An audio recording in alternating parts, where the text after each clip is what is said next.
Femme seule, puissante, libre, 1152. Aliénor vient de divorcer de Louis VII, roi de France.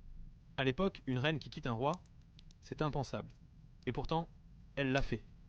Sans peur, sans permission. Une reine libre, une duchesse indépendante. La fin d'un mariage, le début d'un destin. À 30 ans, elle dirige l'un des territoires dont les plus vastes et les plus riches d'Europe, l'Aquitaine. Des chevaliers lui prêtent un serment. Les alliances politiques se bousculent. Même son oncle, l'imposant Raymond de Poitiers, semblait lui vouer une affection ambiguë. Mais Aliénor fait un autre choix. 2 mois après le divorce, elle épouse un jeune prince de 19 ans, Henri Plantagenet. Il est brillant, ambitieux, sûr de lui. Elle est expérimentée, fine tacticienne.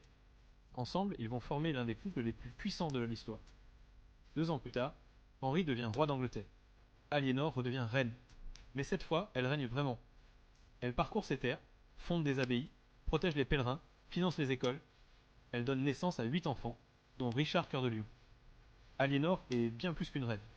Elle est une stratège, une mère politique, une légende vivante. Et surtout, une femme dans un monde d'hommes qui a refusé de se taire.